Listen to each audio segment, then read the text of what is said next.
बाप सवारीचा घेतला पावला निया वाळवंटी तुझी सावली गळा भेट घेण्या भीमेची निघाली तुझ्या राम घोषात इंद्रायणी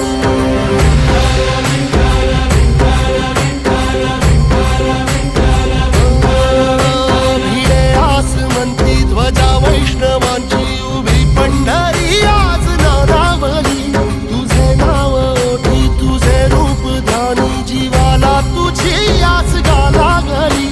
जरी बाप साऱ्या जगाचा परी